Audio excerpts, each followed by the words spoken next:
అయ్యా, వ్రతానికి టైం అవుతోంది, అమ్మగారిని పిలవండి. అదిగో మా పిన్ని వాళ్ళు వస్తున్నారు.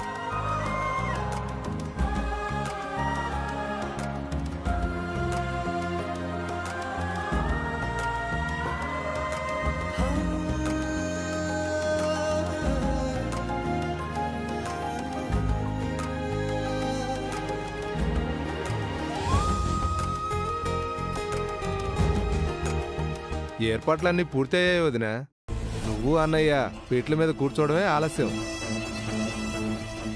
ఏంటి మహా, నువ్వు పిలిచిన అతిథులంతా వచ్చారు, ఇంకెవరైనా రావాలా? ఆ సీత ఎక్కడ అర్చన? సుమతి కూడా కనిపించడం లేదు. ఇద్దరు ఎక్కడికి వెళ్లారు? సుమతక్కైతే పైన గదిలో ఉంది మహా. ఆ సీత గురించి తెలీదు.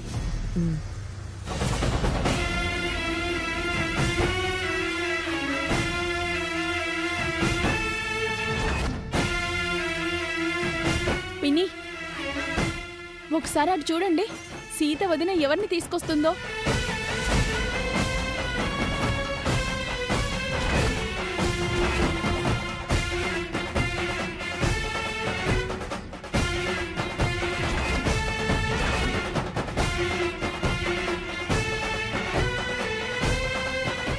నువ్వు మళ్ళీ ఎందుకు వచ్చావు రేవతి? నీకిక్కడ ఎవరున్నారని వచ్చావు? రేవతి పిన్ని నేను పిలిస్తే వచ్చిందత్తయ్య. అయినా ఇది తన పుట్టిల్లు, ఎప్పుడైనా రావచ్చు, ఎప్పుడైనా పోవచ్చు. తనతో మా బంధం ఎప్పుడో తెగిపోయింది. అలాంటి దాన్ని ఎలా పిలిచావు సీత?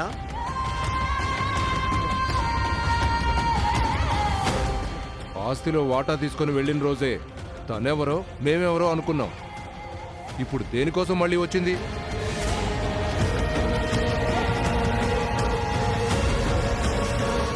తనే ఏంటి పెద్ద అయినట్టు ఈ సీత రేవతిని పిలిచానని చెప్తుంది కదా. అంత నీ ఇష్టమైన సీత, నా వ్రతానికి ఎవరిని పిలవాలో నువ్వు డిసైడ్ చేస్తావా? ఇది మీ వ్రతం మాత్రమే కాదత్తయ్య, నేను రామమ్మ కూడా వ్రతం చేసుకుంటున్నాము. మీరు చేసుకుంటే మాత్రం ఎవరిని పడితే వాళ్ళని ఇంటికి పిలుస్తారా? ఏ, మీరు ఈ ప్రీతిని పిలవలేదా? అలాగే నేను రేవతి పిన్నిని పిలిచాను. ప్రీతి ఇంటి ఆడపడుచు. రేవతి పిన్ని కూడా ఈ ఇంటి ఆడపడిచే చిన్న మావయ్య. మీకు ఇష్టం లేని పెళ్లి చేసుకుంది అని మీరు ఉషను పిలవలేదు. అదే ఉద్దేశంతో మీరు రేవతి పిన్నిని కూడా పిలవరు అని నాకు అర్థమైంది. అందుకని మాతో మాట కూడా చెప్పకుండా రేవతిని పిలుస్తావా? నీకు ఆ హక్కు అధికారం ఎవరిచ్చారు? ఎవరివ్వాలొదినా? మీరు ఎలా ఇంటి కోడలో, సీత కూడా అలాగే ఈ ఇంటి కోడలే. మీకు ఎన్ని హక్కులు అధికారాలుంటాయో అవన్నీ సీతకు కూడా ఉంటాయి. చూసావా జన, సీత అండ చూసుకొని రేవతి ఎలా రెచ్చిపోతోందో.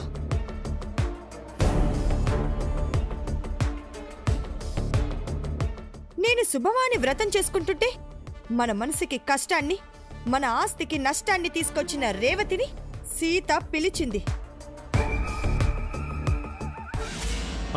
రేవతి అత్తయ్య పరాయిదేం కాదు కదా పిన్ని. తనొస్తే తప్పేముంది? ఇంతటితో ఈ గొడవ వదిలేయండి.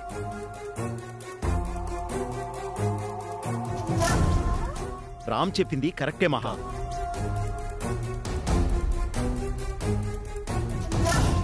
బాగా చెప్పావు బావా.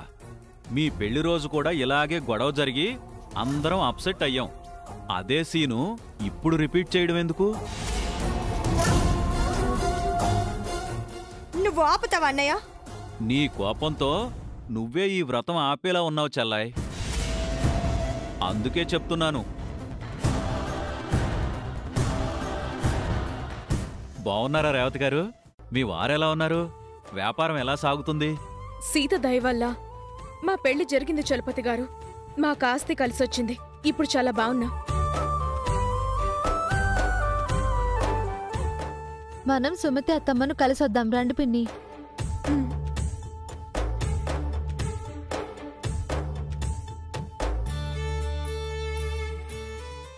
విన్నావారా? సుమతి అత్తమ్మంట. ఆ విద్యాదేవిని సుమతిగా నమ్మించటానికి సీత రేవతి సపోర్ట్ తెచ్చుకున్నట్టుంది. ఆవిడ మా అమ్మ అని ఎలా ఒప్పుకుంటాం పిన్ని?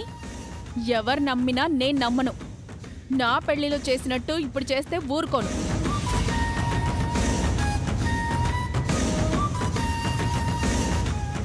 సీత రేవతి సుమతక్క కిందకొచ్చేలోపు వ్రతం మొదలు పెట్టేస్తే మంచిది మహా. వెంటనే బావగారితో కలిసి నువ్వు పీటల మీద కూర్చో. కరెక్ట్. వాళ్ళు ఏదో ప్లాన్లో ఉన్నారు.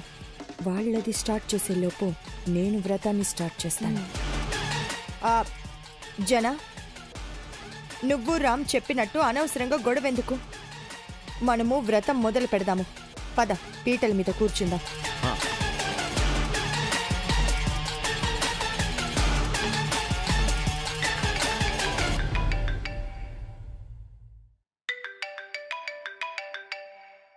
హలో, ఒక్క నిమిషం, ఇప్పుడే వస్తాను మహా.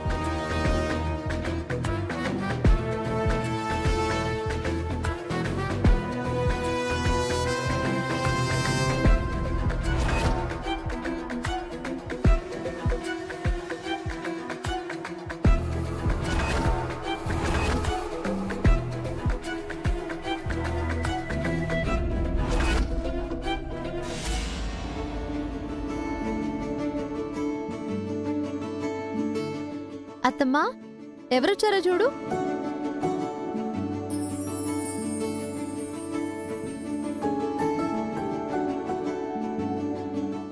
రేవతి, ఎలా ఉన్నావు రేవతి? నీ కాపురం ఎలా ఉంది? బావున్నాను టీచర్. సారీ వదినా. పర్వాలేదు రేవతి. ప్రస్తుతానికి నేను విద్యాదేవిని, ఇంకా సుమతిని అన్ని నిరూపించుకోలేదు. మీ గురించి సీత అంతా చెప్పింది. జరిగినవన్నీ వింటుంటే నమ్మబుద్ధి కాలేదు. అంతా ఒక మాయలా అనిపించింది. నిజమే పిన్ని, అంతా మాయ. కాకపోతే ఇందులో కొంత మాయ మహాలక్ష్మి అత్తయ్యది. అత్తమ్మ రూపం మార్చడం దేవుడి మాయ. నా రూపం మారినందుకే నేను సుమతినంటే ఎవరూ నమ్మట్లేదు. నా ఇంట్లోనే నేను పరాయిదానిగా ఉంటున్నాను. బాధపడకండి. ఎవరు నమ్మినా నమ్మకపోయినా మీరు మా సుమతి వదిన అని సీత నమ్ముతుంది. సీతని నేను నమ్ముతున్నాను. మీరిక్కడ పరాయివారు కాదు. ఇది మీ ఇల్లే. సుమతిగా ఇంట్లో సెటిల్ అవ్వాలన్న స్వార్థం నాకు లేదు రేవతి. ఏ రోజైతే నేను ఈ ఇంట్లోంచి వెళ్ళిపోయానో ఆ రోజే నా జీవితం ముగిసిపోయింది. నేను మళ్ళీ ఎందుకు తిరిగొచ్చానంటే, నన్ను బలి చేసి నా స్థానంలోకొచ్చిన మహాలక్ష్మి ఇంట్లో అందర్నీ తన అహంకారానికి బలి చేస్తోంది. మహాలక్ష్మితో సీత ఒంటరిగా పోరాడుతోంది. సీత చేసే పోరాటం నాకు తెలుసొదినా. సీత నా కోసం కూడా ఫైట్ చేసింది. సీత వల్లే నేను కోరుకున్న వాడితో నా పెళ్లి జరిగిందని మీకు తెలుసు. సీత అందరికీ మంచి చేస్తుంది. అందుకే తను చేసే పోరాటంలో నేను సాయంగా ఉంటున్నాను. అంతకు మించి నాకే కోరికలు లక్ష్యాలు లేవు. సుమతి అత్తమ్మ స్థానాన్ని మళ్ళీ ఇంట్లో దక్కించడమే నా లక్ష్యం పిన్ని. ఇంట్లో వాళ్లకు తెలియకుండా ఆధారాలు సంపాదిస్తున్నాను. త్వరలోనే అత్తమ్మ అని ఆధారాలతో సహా నిరూపిస్తాను. చాలా మంచి ప్రయత్నం చేస్తున్నావు సీత. ఈ రోజు వ్రతంలో అన్నయ్య పక్కన ఈ వదిన్ని కూర్చోబెట్టబోతున్నావు. నీ గట్స్కి మెచ్చుకోవాలి. నన్ను మీ అన్నయ్య పక్కన సీత ఎలా కూర్చోబెడుతుందో నాకు తెలియడం లేదు రేవతి. మహాలక్ష్మి ముందు సీత ఓడిపోకూడదు అని సీత మాటకు సరే అన్నాను. ఇప్పుడైనా చెప్తావా సీత, వ్రతంలో ఏం చేయబోతున్నావో? అది సీన్ పెన్స్ అత్తమ్మా. అది సీన్ పెన్స్ కాదు, సస్పెన్స్. అదే ఒక 5 నిమిషాలు ఓపిక పట్టండి. సస్పెన్స్ సినిమాని మించిన డ్రామా ఉంటుంది. పదండి, కిందికి వెళ్దాం.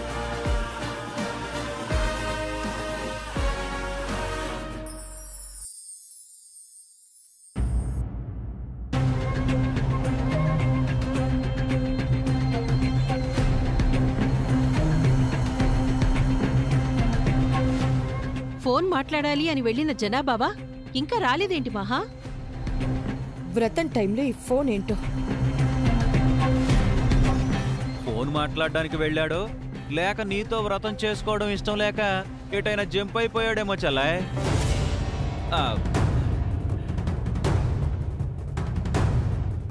ఏంటో అర్థం లేని మాటలు బావా.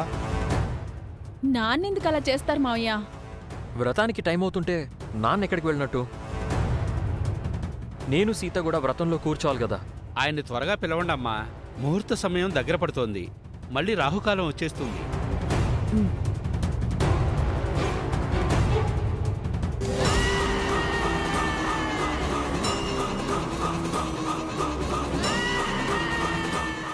అదుగో బావొస్తున్నాడు.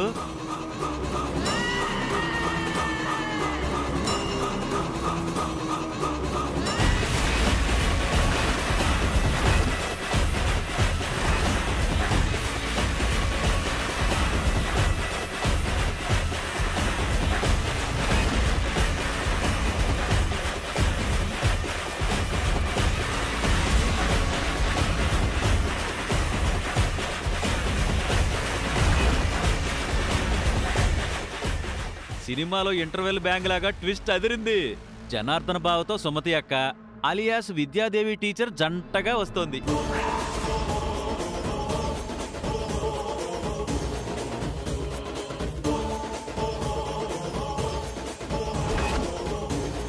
జనా, ఏంటి నువ్వు చేస్తోంది? ఇక్కడ నాతో వ్రతం చేసుకోకుండా తనతో వచ్చావేంటి? సారీ మహా, వ్రతం నీతో కాదు, ఈ సుమతి నేను చేసుకోబోతున్నాను.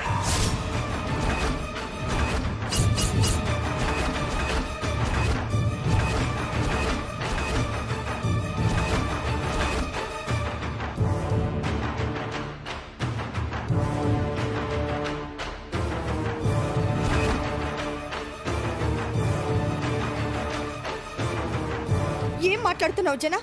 పిచ్చిగాని పట్టిందా? తను సుమతి ఏంటి? ఆవిడ సుమతక్క కాదు బావా, విద్యాదేవి డాన్స్ టీచర్. సీత నిన్ను కూడా కన్విన్స్ చేసిందా అన్నయ్య? విద్యాదేవి టీచర్ను సుమతి వదిన అని చెప్పి నమ్మించిందా?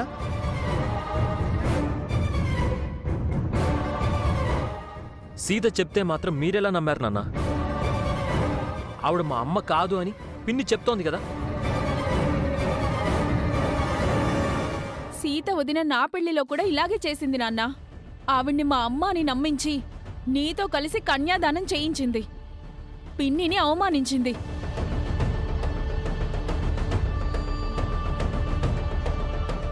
టెన్షన్తో నరాలు తెగిపోతున్నాయి బావా. ఇప్పుడు మాట్లాడాల్సింది నువ్వే. ఆవిడ విద్యాదేవి టీచరా లేక సుమతి అక్క? తను సుమతి ఏంటి? సుమతి ఎప్పుడో చచ్చిపోయింది. ఈ విద్యాదేవి చంపేసింది. తను ఓ హంతకురాలు. స్టాప్ ఇట్ మహా.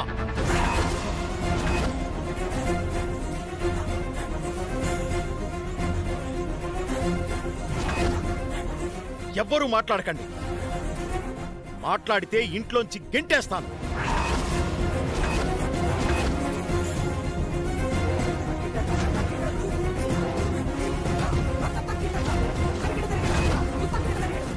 నేను సుమతి వ్రతం చేసుకుంటున్నాము అంతే. పంతులు గారు మొదలు పెట్టండి. అయ్యా, అది మహాలక్ష్మి గారు మీతో కలిసి వ్రతం చేయమన్నారు. మరి ఆవిడ?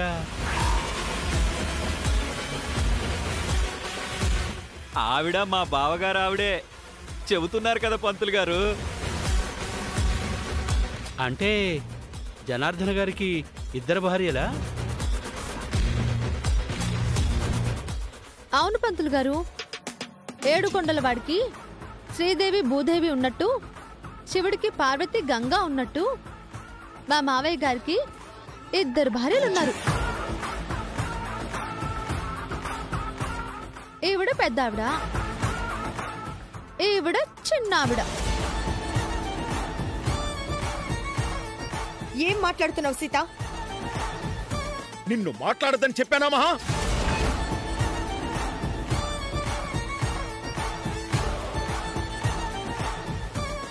మహాకి ఇంత అన్యాయం జరుగుతుంటే మాట్లాడకుండా ఎలా ఉంటుంది బావా? నేను చేస్తోంది న్యాయమే. ఇది ఏ రకమైన న్యాయం అన్నయ్య? తను నిజమైన సుమతి వదిన కాదు కదా. తను సుమతే.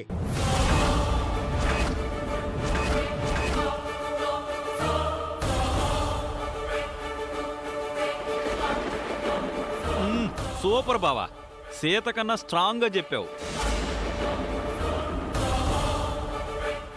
ఆవిడ మా అమ్మ అని ఎలా నమ్మారు నాన్న? ఏంటి ఆధారం?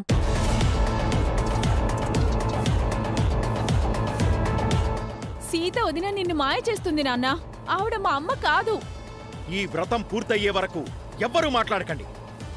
తను సుమతి, నేను జనార్దన్. మేము భార్యాభర్తలం, అంతే.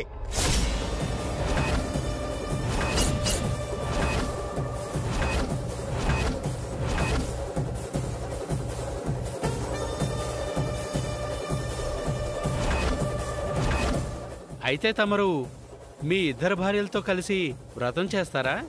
లేదు పంతులు గారు, నేను సుమతి మాత్రమే కూర్చుంటున్నా. మాతో పాటు రామ్ సీత కూడా కూర్చుంటున్నారు.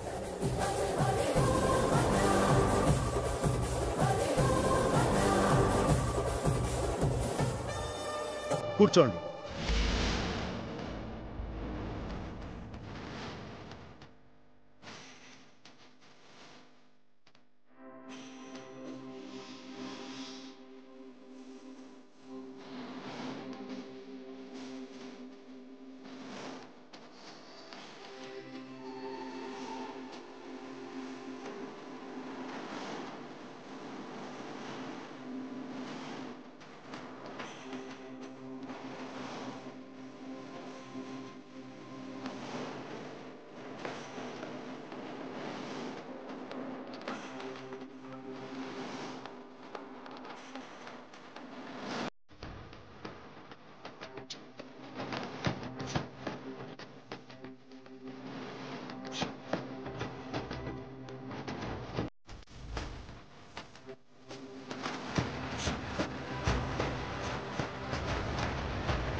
మీరు కిరణ్తో నా పెళ్లి జరగకూడదని ఎన్ని నాటకాలాడారో. సీత అన్నిటినీ తిప్పికొట్టి మా పెళ్లి జరిపించింది. అవును రేవతి గారు, ప్రీతి పెళ్లి కూడా సీత అలాగే జరిపించింది. ఇప్పుడు మహాలక్ష్మిని సైడ్ చేసి జనాభావను టీచర్ను అదే సుమతి అక్కను కూర్చోబెట్టి వ్రతం చేయిస్తోంది. ఇక్కడ ఇంత మంచి సినిమా జరుగుతుందని ముందే తెలుసుంటే మా ఆయన్ని కూడా తీసుకొచ్చి నేను కూడా వ్రతం చేసుకునేదాన్ని. ఇంకోసారి అవకాశం వస్తుందిలేండి రేవతి గారు. సీత తలుచుకుంటే ఇలాంటి ట్విస్టులకు కొదవా.